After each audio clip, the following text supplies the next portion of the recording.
শুধু ভোট চাওয়ার অপরাধে একজন পর্দাসীন মায়ের পেটে লাথি দিয়েছে। মায়ের মর্যাদা কখন শিখবা? পরিবার কোনো ভদ্রতা শিখায় নাই?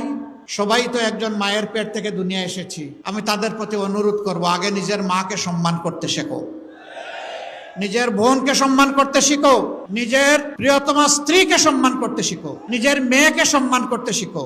তাহলে বাংলাদেশের 9 কোটি মাকে তোমরা সম্মান করতে পারবা।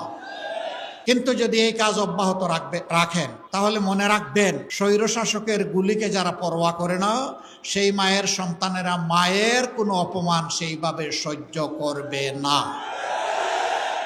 কোন বাংলাদেশ আপনারা করতে চান? যে বাংলাদেশে আমার মায়ের ইজ্জত থাকবে না, ওই বাংলাদেশ আমরা চাই না। যে বাংলাদেশে আমার মা তার ঘরে চলাচলে এবং তার কর্মস্থলে নিরাপত্তা এবং সম্মান নিয়ে থাকবেন, সেই বাংলাদেশ আমরা করতে চাই। ওই পুরানা বন্দোবস্ত রাজনীতির আর চাই না। ওটা পচা, ওটা পচা, ওটা পচা। পচা রাজনীতিকে বদলে দেওয়ার জন্য এই 12 ফেব্রুয়ারি ইনশাআল্লাহ